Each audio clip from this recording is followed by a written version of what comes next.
ჩვენ უკვე გავეცანით კულონის კანონს და ვნახეთ, რომ ის გამოიყურება შემდეგნაირად. F-ი, ანუ კულონის კანონი, მოდი ჯერ ვთქვათ რა არის.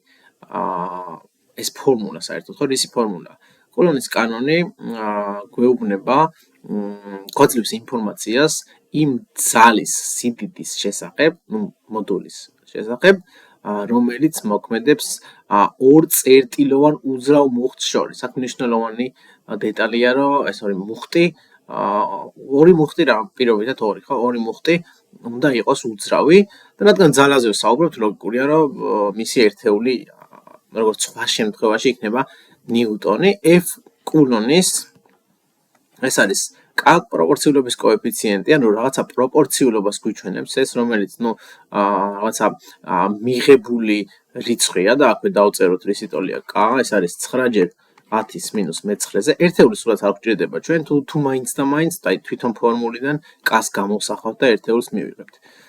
ზევით გვაქვს მუხტების ორ სხეულზე თუ საუბრობთ დამუხტულ ნაწილაკზე, ამ მუხტების მოდულების ნამრავლი, ანუ ჩვენ ნიშანი არ გვაინტერესებს, ხო? ნიშანი წინასწარ შეგვიძლია ნიშანით თუ ნიშნით წინასწარ შეგვიძლია განსაზღვროთ, მაგალითად ეს ორი სხეული ერთმანეთს მიიზიდავს თუ განიზიდავს, ხო? ანუ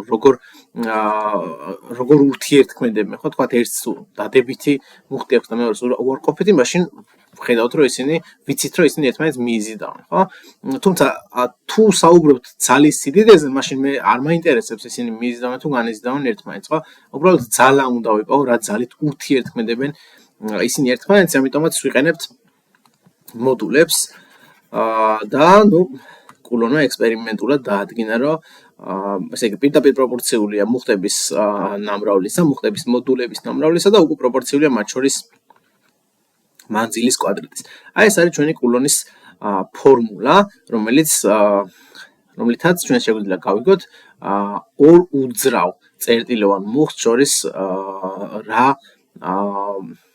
სიდიდის ძალა რა ძალით ურთიერთქმედებს ორი წერტილოვანი უძრავი მუხტი ერთმანეთზე.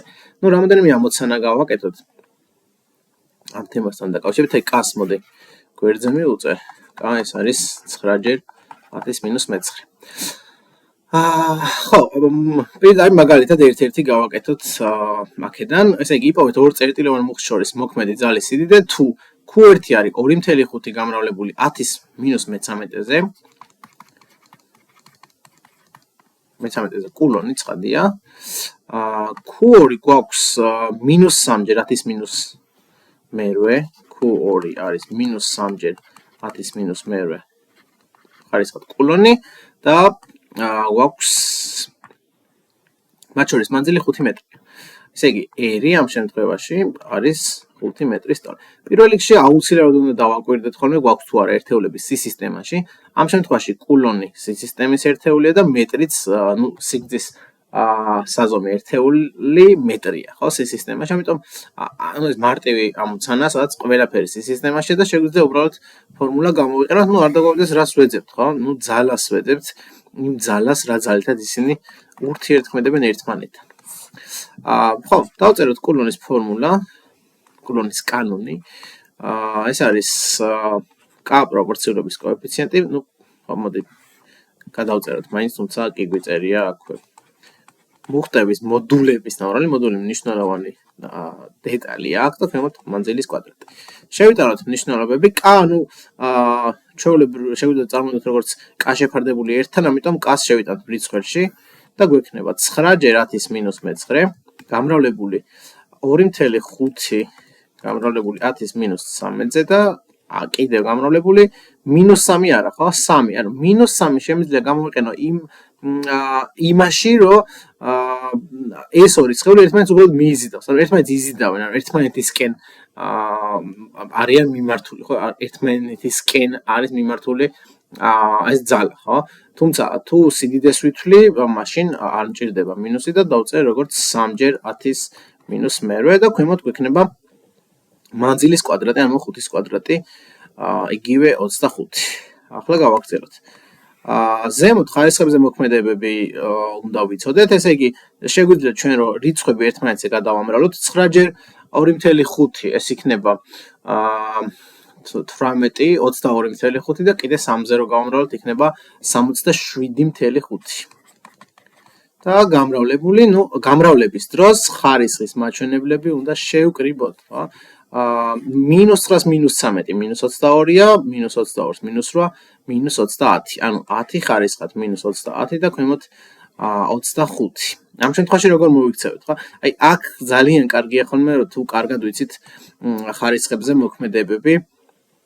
ამ შემთხვევაში ერთი ვარიანტი მაქვს ასეთი, ხო? თითქოს რომ დავწერო 67.5 ანუ რიცხვი გავყოთ რიცხვზე და დავუწერო კიდე 10-ის -30, ხო? თუმცა ეს ძალიან უშნოდ გამოიყურება, ამიტომ შეგვიძლია რომ თქვათ რაღაცა მანიპულაცია მოვახდინოთ ხარისხებზე და როგორ ვიზავ ამას. მე შემიძლია აი ეს მძიმე ერთით გადავიტანო, ხო? ანუ 67.5 გავხადო 675, ანუ ეს რიცხვი გავზარდე, მაშინ 10-ის ხარისხი პირიქით უნდა შევამცირო, ხო? და გამოვა ამ შემთხვევაში -31 და აქ ეს მძიმე აღარ გვექნება. არ ვიცი, ამდენად გაიგებთ თქო ამას. თუმცა შეგიძლიათ ბოლოს აი თქვა კალკულატორი გამოვიყენოთ მაგალითად, ხო? თუმცა ეს კარგია თუ კარგად გავიგებთ და ეხლა უკვე 675-25-ზე გაიყოფა, შეიძლება ზუსტადაც გაიყოს. და ეს გამრავლებული 10-ის -31-ზე. თუ ზუსტად არ გაიყოფა 5-ზე მაინც ვიცით რომ შეიკვეცებოდა, შევკვეცავთ კიდეც და ზუსტადაც გაიყოფა 625-ზე რომ გავყოთ არის 24 და კიდევ 27-ია მოკლედ ეს. 27 ჯერ 10-ის -31 ნიუტონი, დაგვავიწყდება ძალის ერთეული. ამ შემთხვევაში ისევე როგორც სხვა ყველა შემთხვევაში ნიუტონია. ყველა ამ ტიპის ამოცანას ზუსტად ასე გააკეთებთ.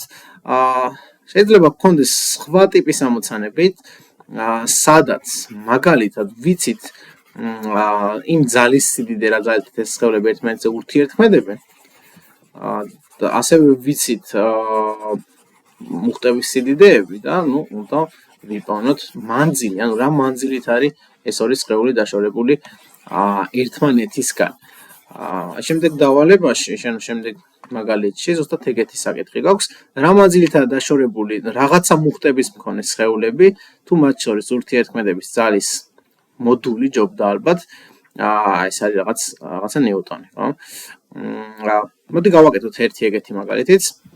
რაღაცა შემთხვევით ავარჩევ რიცხვებს. თქვათ, Q1 იყოს 2 ჯერ 10-ის -5, Q2 იყოს 3 ჯერ 10-ის -6 და ვიცოდეთ კიდე თვითონ ძალის სიდიდე იყოს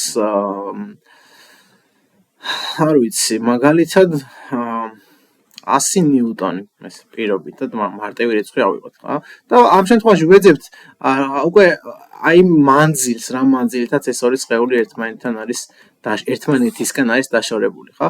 პირველ რიგში ყველაზე ესეთი ნაწილი ალბათ არის ის, რომ ჩემი ფორმულიდან მე უნდა გამოვსახო R, ხო? ამისთვის მე ჯერ K-ს შევიტანო რიცხვებში, კარგად რომ დავინახო, K გამრავლებული Q1-ის მოდულზე და Q2-ის მოდულზე და ქვემოთ R კვადრატი. აქედან R კვადრატი, ესე იგი, ესე პროპორცია რო გავაკეთოთ, ხო? R კვადრატი F-ი გამრავლებული R კვადრატზე არის 1 ჯერ ეს რიცხველი, ანუ იგივე K ჯერ Q1 ჯერ Q2 მოდულებში და აქედან R კვადრატი არის ორივე მხარე უნდა გავყოთ F-ზე, ხო? ესე იგი K ჯერ Q1 ჯერ Q2 გაყოფილი F-ზე. ეს მივიღეთ R კვადრატს ვიპოვნი და მე იქიდან ანუ R არის ფესვი R კვადრატიდან, ხო? ანუ აქაც შემიძლია რომ დავწერო, ანუ R უდრის ფესვი ამ დიდი გამოსახულებიდან, ხო? თუმცა პრინციპში რა მნიშვნელობა აქვს? ანუ შეგიძლია ჯერ R კვადრატი დაითვალოთ და მე ფესვი ამოვიღოთ. მოდი დავითვალოთ ახლა რისი ტოლი იქნება R კვადრატი. ან კაი დავწეროთ რომ R უდრის ფესვი აქედან. ეს ნუ შეგაშინებთ, ჯერ შიგნით დავითვლით ყველაფერს და მე ფესვსაც ამოვიღებთ. თუ ამოვა და წესით სავარჯიშოში ისეთი იქნება, რომ აუცილებლად ფესი უნდა ამოვიდეს.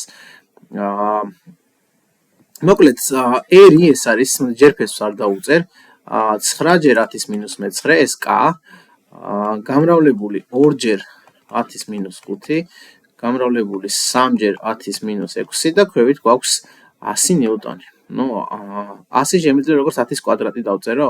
თუ იყოს 10-ის კვადრატი. უბრალოდ ხარისხის სახით ჩავწერე. შემდეგ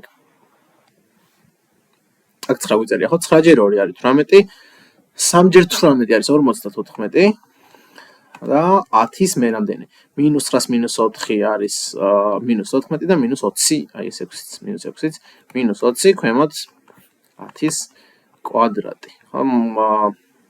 ხო, იყოს 10-ის კვადრატი, კი, ესე ჯობია აშკარად და რატო ჯობია ნახავთ ახლა. ეს არის 54 დაგვრჩება.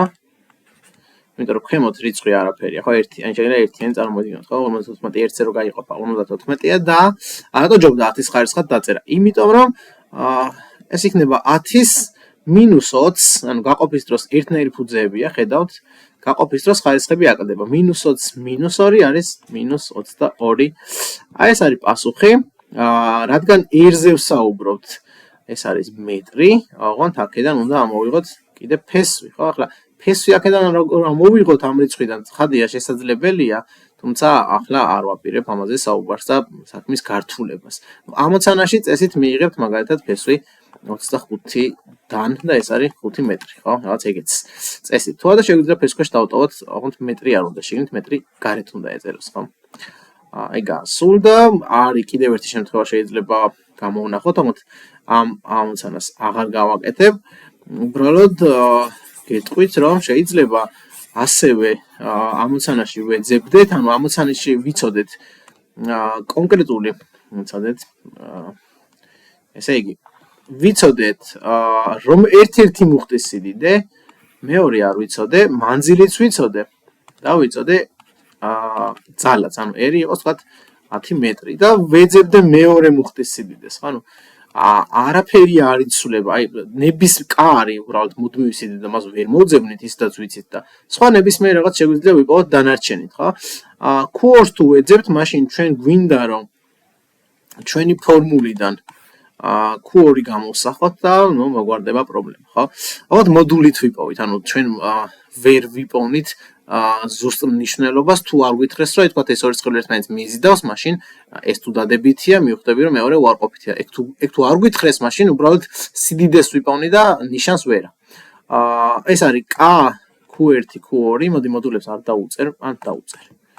ესე და ყვებით r კვადრატი. აქედან k q1 q2 ეს არის f r კვადრატი, მე მგონი მარტივია და აქედან მინდა q2-ის მოდული, ხო? აი ამას ვამბობ, რომ მე q2-ის მოდულს ვიპოვნი და მე ნიშანს ვერ განსაზღვრავ, თუ რაღაც ინფორმაცია არ მაქვს.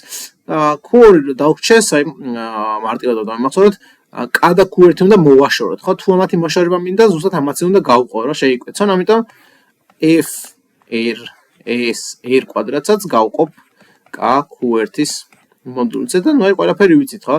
f-ი ვიცით, r კვადრატი ვიცით, r-ი ვიცით და r კვადრატიც ვიცით, k ნუ ყოველთვის ვიცით და q1-იც ვიცით, ისევ ხარისხებამდე მივართ საბოლოო ჯამში და თუ ხარისხებზე მოქმედებები კარგად იცით, მაშინ არანაირად არც ერთი ამოცანა, რომელიც კულონის კანონს უკავშირდება, ასე ნუ მარტივი ფორმით ყოველ შემთხვევაში, არ იქნება თქვენთვის პრობლემა.